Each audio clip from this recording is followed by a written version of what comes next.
Guys, kalian tahu gak kalau sekarang sedang ada isu yang panas banget di Malaysia, yaitu soal tabung haji. Jadi, pada tanggal 29 Juli 2026, Suruhanjaya Siasatan Diraja itu baru saja mengumumkan laporan keuangan soal tabung haji. Di sana ditemukan beberapa penemuan yang membuat aku cukup kaget, guys. Salah satunya yaitu pada periode 2014 sampai 2020, tabung haji itu ternyata mengalami kerugian yang tidak sedikit, guys. Akan tetapi, meskipun tabung haji mengalami kerugian, tapi pada tahun 2017 nih, tabung haji itu tetap mengumumkan hibah. Artinya tabung haji di sini tuh seolah-olah dia untung, padahal perusahaannya itu lagi rugi banget gitu. So, kira-kira bagaimana isu soal tabung haji ini, guys? Kita langsung lihat aja video sekarang. Tapi sebelum itu, buat teman-teman yang mau support aku, boleh banget, guys, langsung aja scan menggunakan e-wallet atau kode bank kalian. Terima kasih banyak, guys. So, sekarang kita langsung lihat videonya. Semalam, isu laporan Suruhanjaya Siasatan Diraja RCI tabung haji menjadi perhatian ramai. RCI yang menyiasat tempoh 2014 hingga 2020 mendedahkan beberapa penemuan yang sangat serius. Pertama, pada penghujung 2017, aset tabung haji berjumlah 70.3 bilion tetapi liabilitinya mencecah 74.4 bilion. Ini bermaksud aset tidak lagi mencukupi untuk menampung tanggungan. Kedua, RCI mengesahkan amalan pembayaran hibah menggunakan rizab serta penggunaan kaedah RAV. Sebab itulah hibah 6.25% pada 2017 masih diumumkan walaupun kedudukan kewangan sebenarnya berada dalam keadaan yang sangat lemah. Ketiga, jika piawaian MFRS digunakan sepenuhnya, tabung haji sebenarnya mencatatkan kerugian RM1.4 bilion ringgit, bukannya keuntungan 3.4 bilion ringgit seperti yang diumumkan. Dan yang keempat, walaupun Bank Negara Malaysia telah memberikan amaran sejak 2014, penyata kewangan tabung haji bagi tempoh 2014 hingga 2017 tetap menerima sijil audit bersih. Akibatnya, rakyat tidak mengetahui kedudukan sebenar kewangan tabung haji ketika itu. Kelima, tabung haji turut mengambil risiko pelaburan yang tinggi dalam sektor seperti hartanah dan peladangan. Apabila pasaran merosot dan pelaburan tak menjadi, kedudukan kewangan institusi itu semakin tertekan. Kesannya jelas, hibah turun kepada 1.25%, deposit menyusut daripada sekitar 73 bilion kepada 69 bilion. Manakala subsidi Haji Hafiz meningkat daripada 106 juta pada 2014 kepada hampir 300 juta pada 2019. RCI turut membangkitkan isu campur tangan politik dan pertindihan jawatan dalam pengurusan tabung haji yang menjejaskan tadbir urus institusi itu. Namun begitu, usaha pemulihan mula dilakukan pada penghujung 2018 melalui penubuhan urus harta jamaah Sdn Bhd yang mengambil alih aset bermasalah bernilai sekitar 19.9 bilion bagi memulihkan kedudukan kewangan tabung haji. Hasilnya, dapat dilihat apabila tabung haji mengumumkan agihan keuntungan 3.5% bagi tahun kewangan 2025, iaitu kadar tertinggi dalam tempoh 8 tahun. Saudara dan saudari, ini bukan soal politik, ini soal amanah. Amanah jutaan pendeposit yang menyimpan wang mereka untuk menunaikan haji. Iyalah. Sebab itu, jika RCI telah mengenal pasti sebarang salah guna kuasa atau pelanggaran undang-undang, siasatan oleh PDRM, SPRM dan Bank Negara Malaysia mesti diteruskan. Jika ada yang bersalah, mereka mesti dibawa ke muka pengadilan. Ini kerana tabung haji bukan milik mana-mana parti politik. Tabung haji ialah amanah umat Islam Malaysia. Amanah ini hanya boleh dipertahankan dengan ketulusan, accountability dan juga tadbir urus yang baik. Jadi mungkin kasarnya si tabung haji itu memalsukan laporan gitu ya. Laporan keuangan yang sebetulnya itu merugi tapi diumumkan kepada masyarakat, kepada pendeposit, mereka tetap untung gitu pada periode 2014 sampai 2017. Tapi untung banget di sini cepat ada solusi ya. Pada tahun 2018 diganti tuh semua pengurusan hajinya tuh diganti oleh seorang yang baru. Sehingga pada tahun 2025 itu bisa udah kepetik hasilnya. Dan mudah-mudahan ya 3% itu bener-bener untung yang real gitu, bukan laporan keuangan yang palsu lagi. Semalam 29 Julai 2026, kerajaan ada buat satu keputusan penting untuk negara kita. Mereka telah dedahkan laporan RCI tabung haji. Alhamdulillah guys, saya dah settle baca. Bila saya baca, saya rasa sebab dan sedih guys. Sebab ada banyak isu pasal cara tadbir urus dan campur tangan politik yang tak sepatutnya dilakukan, tapi dibuat juga sampailah menyebabkan kerosakan tabung haji pada kemuncaknya pada tahun 2018. Tetapi benda yang kita paling kecewa guys adalah Macam manakah benda ni dah dapat dikesan awal oleh Bank Negara Malaysia dan dah dibagi amaran melalui Tapi beberapa dicuekin surat gitu guys katanya. sejak tahun 2014 sampailah 2015, tapi tidak diendahkan.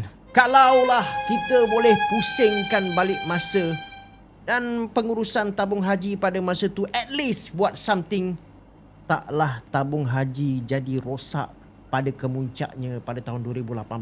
Tapi benda dah jadi. Bila dah rosak, kenalah betulkan. Kerja siapa betulkan ni? Siapa sebenarnya yang telah selamatkan tabung haji lepas tu? Kena ingat guys, pada tahun 2019, kerajaan telah melaksanakan pelan penstrukturan semula Diubah lepas nih guys. tabung haji berdepan defisit kewangan yang dianggar sekitar 10 bilion ringgit. Jadi pada masa tu kerajaan telah menggunakan sebuah syarikat tujuan khas ataupun SPV yang bernama Urus Harta Jemaah Sdn Bhd ataupun UJSP, iaitu syarikat milik penuh Kementerian Kewangan. Dan melalui pelan inilah UJSP ambil alih aset-aset tabung haji yang kira-kira bermasalah, 19.9 bilion ringgit, walaupun nilai pasaran aset tu pada masa tu dianggar sekitar 9.63 bilion je. Ini 10 bermaksud bilion kerajaan telah dong menanggung premium kira-kira 10.3 bilion ringgit bagi membolehkan kedudukan kewangan tabung haji dipulihkan dan kembali untuk memenuhi keperluan kawal selia. Pelan penstrukturan semula ni dilaksanakan di bawah kementerian apa pada masa tu? Kementerian Kewangan. Pada masa tu Lim Guan Eng yang pegang jawatan sebagai Menteri Kewangan dalam Kerajaan Pakatan Harapan. Dari sudut fakta, inilah mekanisme yang digunakan kerajaan pada masa tu untuk stabilkan balik kedudukan kewangan tabung haji lepas berlakunya defisit dan sekaligus membolehkan institusi itu teruskan balik operasi dia. Kalau kalian inget ya, beberapa waktu lalu aku pernah ngebahas soal tabung haji ini dan aku bener-bener muji soal cara mereka mengelola uang gitu ya. Ternyata sekarang terbongkar guys, pada tahun 2014-2018 mereka tuh kolaps. Padahal katanya tadi dari 2014 sampai 2015 Bank Malaysia tuh udah kasih semacam warning gitu bahwa ini tuh bermasalah, kamu tuh ini cuman nggak didengerin. Hasil terus berlanjut sampai puncaknya di 2018. Guys, laporan RCI tabung haji dah publish. So apa yang korang perlu tahu? I nak cakap dari sudut kewangan dan pengurusan organisasi, kita tolak tepi pasal politik. Isu ni sangat penting ya, sebab tabung haji pegang deposit lebih daripada 9.7 juta rakyat Malaysia. Dan duit itu adalah amanah dan tanggungjawab yang dipegang oleh tabung haji. Kebanyakan pendeposit pula bukannya orang kaya. 65% penyimpan hanya ada bawah RM2,000. Dan based on laporan Suruhanjaya Siasatan Diraja ataupun RCI, pada tahun 2014 sehingga 2017, tabung haji telah pun bayar dividen ataupun keuntungan ataupun hibah sebanyak berbilion-bilion ringgit setiap tahun. Padahal Masalahnya, dalam muka surat 74 RCI itu ada tunjuk tabel yang selepas pengagihan hibah kepada pendeposit, kedudukan kewangan tabung haji menunjukkan defisit sebanyak 352 juta ringgit pada tahun 2014 dan sehingga 4 bilion ringgit pada tahun 2017.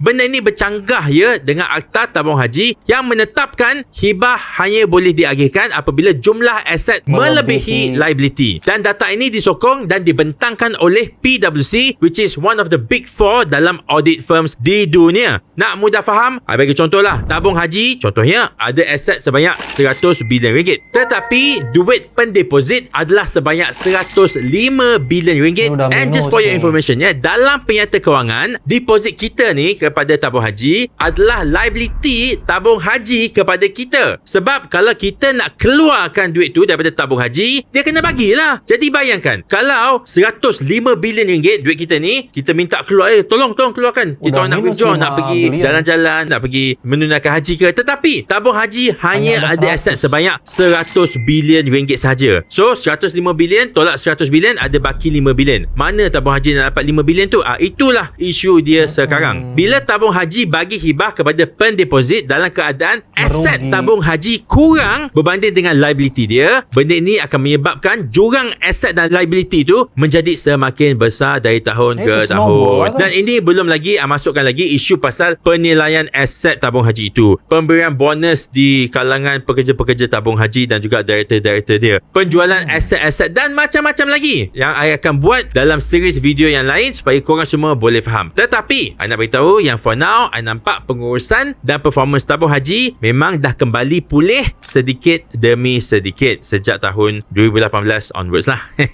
Pemberian dividen dan hibah pun memang tak setinggi dahulu, tetapi berkadar dengan performance sebenar tabung haji. Dan benda ni korang kena faham ya, bila nak memilih pemimpin nanti, sebab duit tabung haji ini adalah duit yang mak ayah, adik-beradik, kawan-kawan kita, or even korang sendiri akan gunakan untuk membuat rukun Islam yang kelima, iaitu menunaikan haji di Mekah. Memang dekat online nanti korang akan nampak setiap parti politik akan memainkan naratif-naratif yang berbeza ikut kepentingan masing-masing. Tapi kena ingat, Financial Faiz adalah apolitical. I nak fokus on finance saja, dan I harap korang stay dengan I supaya kita boleh dengar based on fakta. InsyaAllah kalau ada masa I akan cover lagi untuk poin-poin yang lain. Korang yang dah baca laporan ni, cuba share apa benda penting yang korang nampak dan kena highlight dalam laporan RCI ini. Ini kalau korang baca janganlah tersway dengan political post yang ada dekat threads ke, dekat Facebook ke. Ini kalau korang betul-betul bacalah, ataupun at least korang baca rumusan dia, apakah benda-benda yang korang rasa I kena tekankan dalam my explanation dalam video-video yang lain. Cuba komen.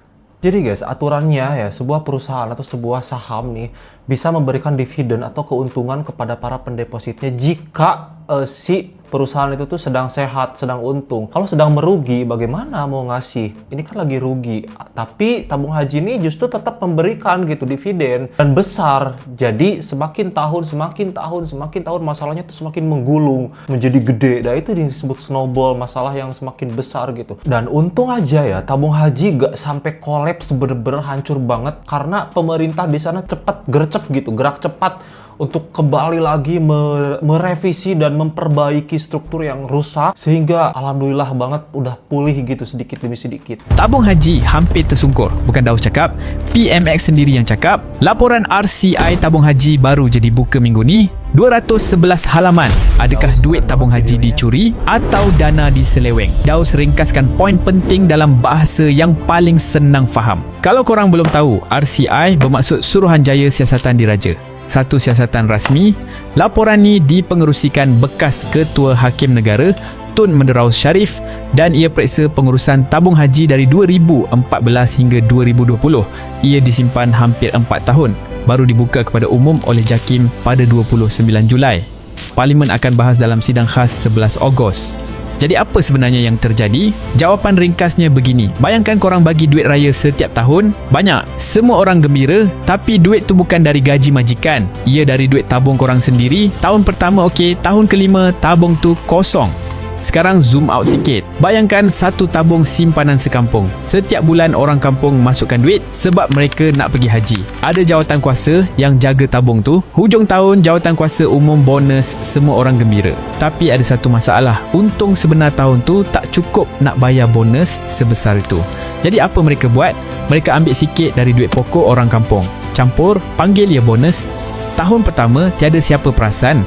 Tahun kelima tabung tu dah menipis dan orang kampung masih ingat tabung mereka sihat sebab bonus tak pernah kurang.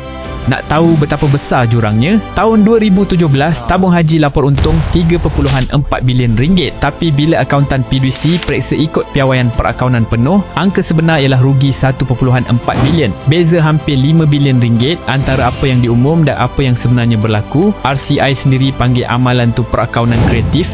Dan bukan itu je, duit simpanan dibawa masuk ke projek hartanah dan ladang, sedangkan RCI dapati tabung haji tak cukup kepakaran dalam bidang tu, sebahagiannya rugi. Bonus kaki tangan pula antara 2 hingga 13 bulan gaji. RCI syorkan audit forensik ke atas 14 pelaburan bermasalah, dan menurut RCI, keputusan hibah dipengaruhi unsur politik, bukan kemampuan kewangan sebenar. Sekarang bahagian yang paling ramai tak sedar, kalau ramai pendeposit keluarkan duit serentak, ini boleh jadi bank run. Dan kerajaan terpaksa aktifkan jaminan bawah Akta Tabung Haji. Setakat Mei 2022, liability kepada pendeposit dah lebih 88 bilion ringgit. Ini bukan lagi masalah satu agensi, ini masalah negara. Tapi jangan panik. Ini jawapan kepada soalan Daus di awal tadi. Pertama, RCI tak label ini sebagai salah guna kuasa. Laporan sebut ia gabungan hibah tak mampan, pelaburan berisiko, perakaunan tak sesuai dan kelemahan tadbir urus. Kedua, tabung haji hari ini bukan tabung haji 2017. Daripada 25 syur RCE, 75% dah dilaksana. Hibah 2025 diumum 3.5%, tertinggi dalam 8 tahun. Jadi apa kesimpulannya? Dividen tinggi bukan bukti pelaburan sihat. Tanya dulu, duit tu datang dari untung atau dari modal korang sendiri yang dipulangkan balik? Dan cerita ni belum habis. Pada 11 Ogos, Parlimen akan bahas laporan ni dalam sidang khas. Di situ nanti kita akan tahu siapa yang dipertanggungjawabkan dan apa yang kerajaan akan buat dengan baki 25% syur RCI itu. Daus akan buat sambungan lepas sidang tu. Follow supaya korang tak terlepas. Dan kalau mak ayah korang ada akaun tabung haji, share video ni pada mereka. Mereka berhak faham duit mereka sendiri dalam bahasa yang senang. Wih, keren banget video Daus nih guys. Kalian boleh share ya buat mak ayah kalian yang kurang paham soal penjelasan keuangan, karena jujur aku pribadi tuh kadang suka pusing juga, tapi di sini Daus merangkum dengan sangat keren banget. Jadi kalian bisa paham ya, dividen yang dibagikan oleh tabung haji pada periode 2014 sampai 2017 itu bukan dividen yang sebenar, melainkan diduga adalah uang kalian sendiri. Sebutnya untung, nih aku kasih gitu, untung, padahal itu tuh uang dari modal kalian. Awal tahun 2015 itu oke aja karena masih banyak nih stok uangnya. Tapi kan semakin sana semakin habis karena tetap gak untung nih tabung hajinya. Jadi ngambilin dari modal kalian juga. Karena udah ketahuan, tapi alhamdulillah sekarang udah bukan tabung haji 2017 kata Daus. Ini udah tabung haji 2026 dan sudah ada banyak sekali perbaikan. Bersyukur banget. Ini juga ada sedikit pernyataan dari Datuk Seri Anwar Ibrahim guys. Kita lihat videonya ya. Tabung haji kumpul wang untuk pergi Mekah, rugi 10 bilion ringgit. See? Why? Sebab pengurusan, sebab salah guna kuasa, sebab meletakkan orang yang tidak amanah. Anak-anak harus tahu yang bayar kita sekarang. Itu berlaku sejak 2014 Sampai 2000. Gubernur Bank Negara dah bagi amaran, tak jalan. 2017 bagi amaran, tak jalan. 2018 selingkuh. Jadi udah dikasih beberapa warning, dikasih beberapa amaran ya dari mulai 2014 tuh memang mulai dimulainya, tapi tidak diendahkan, tidak dihiraukan. Akhirnya masalah semakin besar. Ya sekarang ketahuan. Kita lihat nanti di tanggal 11 Agustus siapa yang bakal mempertanggungjawabkan perbuatan selama periode 2014 sampai 2017 ini. Disclaimer dulu, di sini aku nggak ada maksud untuk mencampuri negara kalian. Dan aku di sini berdoa semoga masalah tabung haji ini bisa semakin baik, kedepannya juga bisa semakin terus dipercaya oleh masyarakat, karena tabung haji ini bukan cuma lembaga keuangan biasa, tapi harapan seluruh rakyat Muslim di Malaysia yang ingin menunaikan haji. Tadi kalian bisa dengar ya, 43% itu tuh bukan orang kaya yang menyimpan uang atau deposit di tabung haji ini. Mereka orang-orang biasa yang mencoba nabung sedikit demi sedikit supaya suatu saat bisa berangkat ke Tanah Suci. So, mungkin itu saja guys video aku kali ini. Thank you so much for watching. Buat teman-teman yang mau support aku, boleh banget langsung aja scan menggunakan e-wallet atau akun bank kalian. Thank you so much guys. So, saya Dambiri pamit. Wassalamualaikum warahmatullahi wabarakatuh. Bye.